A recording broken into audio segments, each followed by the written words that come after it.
Welcome back to Klepper's Corner. Today in history. June 9th is one of those dates where history shows up wearing a powdered wig, a sailor suit, and a wiretap. It reminds us that civilization invents institutions, then checking whether panic, ego, money, or one guy with a flag can break them. Segment 1, and democracy walks into a trap. Athens in 411 BC gives us one of history's cleanest examples of a government looking at a crisis and saying, maybe fewer voters will fix this. After the disastrous Sicilian expedition shredded Athenian confidence, aristocratic oligarchs convinced the city that democracy was too messy for wartime, which is a little like blaming the smoke alarm for the fire. The 400 seized power by exploiting fear, assassinations, and class resentment, and the assembly, terrified enough, basically voted itself out of existence. That is not a coup so much as an institution signing its own ransom note. Athens had built its naval power on poor citizen rowers, the very people an oligarchy wanted to silence. Those rowers at Samos looked at elite government and said, interesting proposal, but we are the ones moving the boats, and helped bring the experiment down. Fast forward to Rome in 68 AD, and Nero provides the imperial version of elite collapse. His rule disintegrated after revolt, military betrayal, and a Senate sentence so unpleasant it makes resignation look like a spa package. Even in death, Nero reportedly wanted to be remembered as an artist, which is bold for a ruler whose main work had become losing the confidence of every armed person in the empire. His suicide ended the Julio-Claudian line and opened the year of the 4 emperors, proving that when legitimacy leaves the room, generals start treating the throne like a clearance item. Between Athens and Nero, June 9th gives us a tidy pattern. Elites panic, institutions buckle, and the people keeping the system running are somehow last on the call sheet. Segment 2, and the banner, the book, and the empire spreadsheet.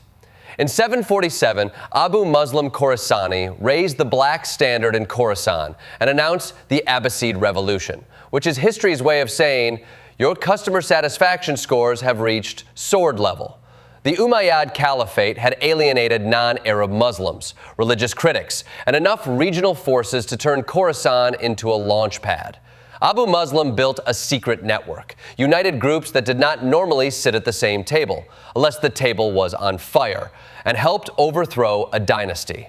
The result shifted the Islamic world's center of gravity toward Iraq and Baghdad, helping spark a cosmopolitan golden age. And naturally, because politics has the emotional intelligence of a scorpion in a filing cabinet, Abu Muslim was later killed by the Abbasid regime he helped install. Thank you for building the revolution. Security will now escort you out permanently. Then England tried revolution by paperwork. In 1549, the first Book of Common Prayer took effect, replacing Latin Mass with English liturgy under King Edward VI and Archbishop Thomas Cranmer. On paper, it made worship more accessible. In practice, it told entire communities that centuries of sacred ritual had been replaced by official English, which some peasants thought sounded about as holy as a Christmas party game. The West Country erupted in rebellion because nothing says spiritual unity like forcing everyone to pray identically at sword point. Institutions can create belonging, language, law, and culture, but they also assume people will accept a new operating system just because the update came from headquarters. On June 9th, banners and prayer books both promised renewal. One built an empire of learning.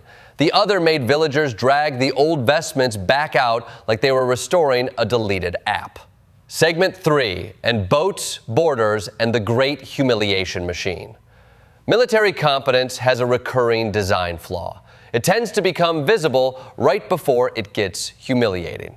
In 721, Duke Odo of Aquitaine broke the Umayyad siege of Toulouse with a surprise attack after Charles Martel declined to help, apparently practicing the ancient art of strategic ghosting. Odo's victory bought Western Europe time, and it left such a mark that some Arab chroniclers remembered Toulouse as a catastrophe larger than the later Battle of Tours. Then in 1667, the Dutch looked at broke, plague-scarred, fire-ravaged England and noticed that King Charles II had parked much of the Royal Navy in the River Medway like an unpaid storage unit. England trusted an iron chain, a few guns, and perhaps the general vibe of being England.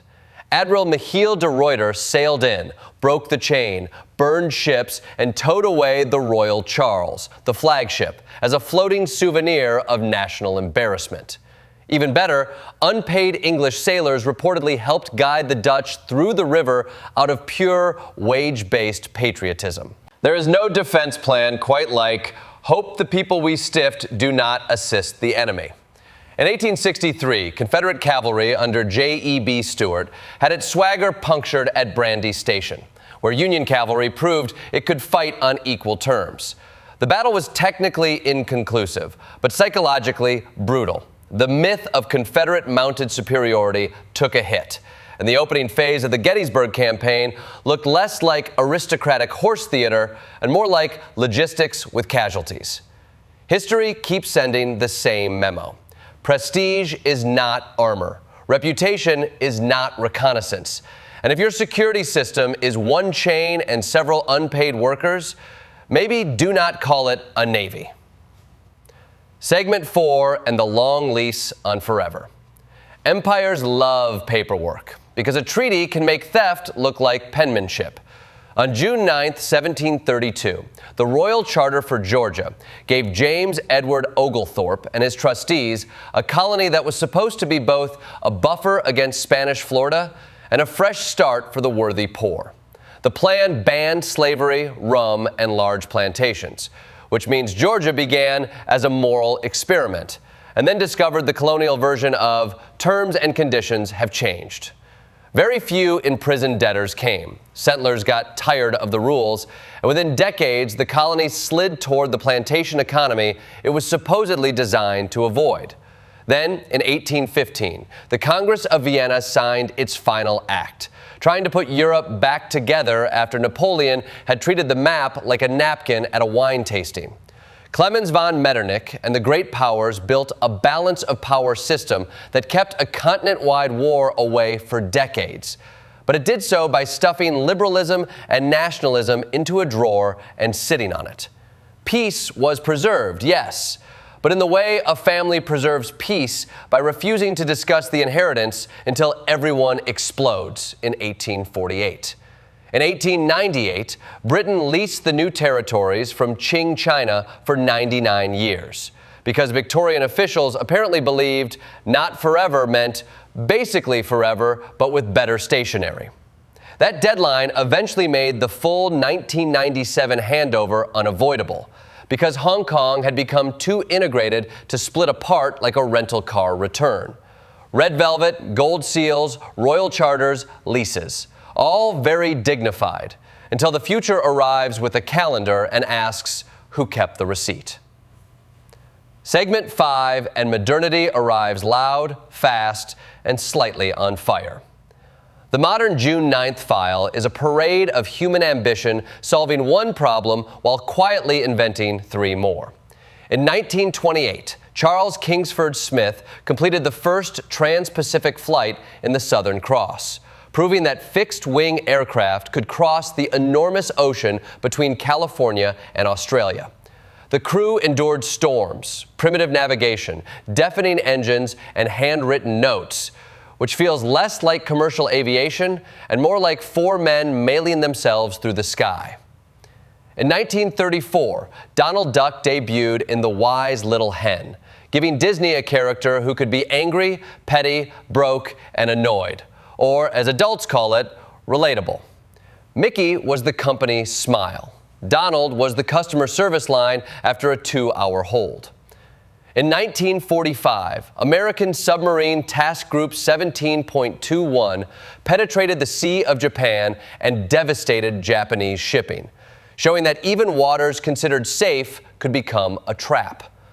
In 1959, the USS George Washington launched as the first nuclear-powered ballistic missile submarine, designed to hide under the ocean and guarantee retaliation.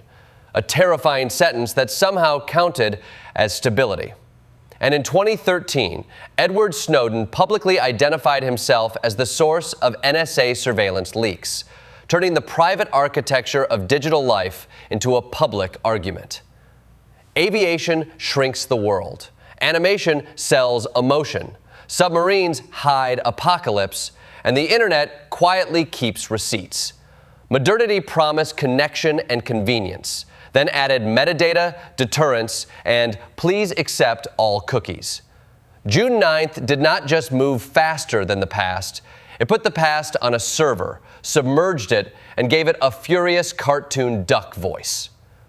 In conclusion, June 9th reminds us that history rarely arrives as a clean lesson.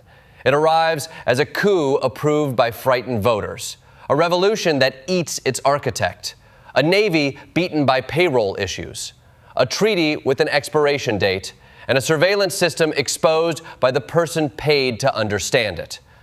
The pattern is not that humans never learn. It is that we keep learning just enough to build something bigger, shinier, and more capable of embarrassing us.